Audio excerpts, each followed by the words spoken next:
বৈশিষ্ট্যটা ফালতু।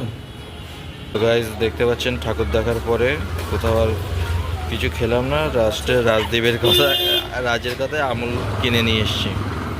তো আমুলটা আনার পর দাঁড়া 30 সেকেন্ড হতে দে।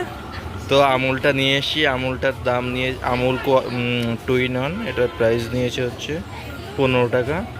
রাজ কাঠিরটা দেবে বলছে, তো দেখতেই পাচ্ছেন। স্যার 30 সেকেন্ড হয় না, ধরো তো। Hey guys, good morning, welcome to my new blog. Hey guys, good evening, welcome to my new blog. তো আপনারা সবাই কেমন আছেন? আশা করি প্রত্যেকেই ভালো আছেন। আর আমি এখানে ওয়েট করছি কাকিমার জন্য। তো কাকিমা আসবে, কাকিমা আসলে তারপরে আমি আর কাকিমা দুজনে মিলে যাব ওই যাব এক জায়গা। তো কাকিমা এখনও আসেনি, আমি এখানে বসে বসে টিভি দেখছি। প্রায় 1 ঘন্টা হতে যাচ্ছে টিভি দেখছি। তো দেখি, টিভি দেখতে থাকি আর কাকিমা কখন আসে দেখি। কাকিমাকে আসার পরে বললাম যে কাকিমা আজকে তাহলে চলুন কিছু শাড়ি বিক্রি করি ইউটিউবে। তো কাকিমা বলছে ঠিক আছে ঠিক আছে ঠিক আছে।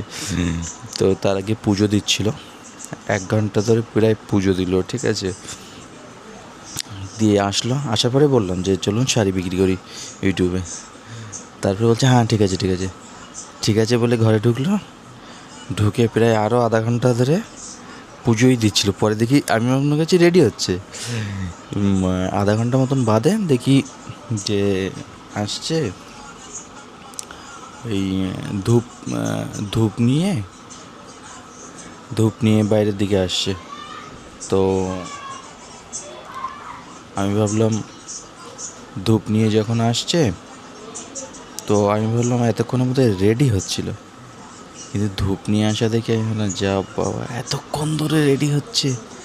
তারপরে এখনও পর্যন্ত ড্রেস পরেনি, ড্রেস পরবে, তারপরে আমরা বেরাবো। কাকিমার এত সময় কিসে লাগে রেডি হতে, সেটাই তো বুঝিনি। শাড়ির শ্যুট আর বোধহয় হবে না, শাড়ির শ্যুট আর করবো কী করে, কাকিমা তো এখনও রেডিই হয়নি। আর আমি এদিকে খবর দেখে যাচ্ছি, একবার ইংলিশ খবর, একবার বাংলা খবর। ব্যাস এই ইংলিশ আর বাংলা খবর দেখে দেখেই এখন আমার সময় কাটছে। অ্যাকচুয়ালি সন্ধ্যাবেলা এসেছিলাম একটা অন্য কাজে, তো ওই একটা পেশেন্টকে নিয়ে এসেছিলাম এখানে চেক আপ করানোর জন্য।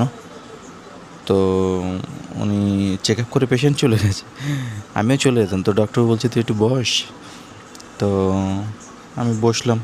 তো তখন ডাক্তারবাবু আমাকে বলল যে ঠিক আছে তাহলে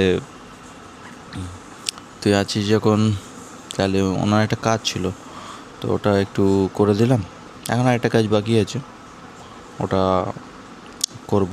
কাকিমা রেডি হচ্ছে, কাকিমা অ্যাকচুয়ালি একটা ছবি দেবে, ছবিটা দেওয়ার পরেই কাজটা কমপ্লিট হবে, ঠিক আছে। ডক্টরবাবু কিছুক্ষণ ছবিটা খুঁজলো, এদিক ওদিক খুঁজে ছবিটা পেলো না। তো এবার দেখি পাই কিনা। তো চলুন দেখতে থাকি, আর পরে জানাচ্ছি যে কি হচ্ছে না হচ্ছে, ঠিক আছে। তো আপনারাও দেখতে থাকুন। আর ব্লগিংয়ে কন্টেন্ট সেরকম কিছু আপনারা পাচ্ছেন না, রোজ এই একই জিনিস দেখছেন, আপনাদেরও ভালো লাগছে না, আই থিঙ্ক আপনাদেরও ভালো লাগছে না। তো আমি নতুন আরেকটা ক্যামেরা নিচ্ছি, DJI Osmo Action 5 Pro। তো আই থিঙ্ক 2-1 দিনের ভিতরে DJI Action 5 Pro আসবে। তো 5 Proটা আসলে আই থিঙ্ক আমি আরও বেশি বেশি ফুটেজ অনেক ইজিভাবে নিতে পারবো, কারণ কিছু কিছু জায়গায় ফুটেজ নিতে না খুব অসুবিধা হচ্ছে এই Osmo 3 দিয়ে। তো ওটাকে ক্যান্সেল করে Action 5 Proটা নেবো, নিলে আমি ফুটেজটা অনেক ইজিভাবে ক্যাপচার করতে পারবো। তো দেখি 2-1 দিনের ভিতরেই নেবো ওটা, ঠিক আছে। আর এখন এই যে খবর দেখছি,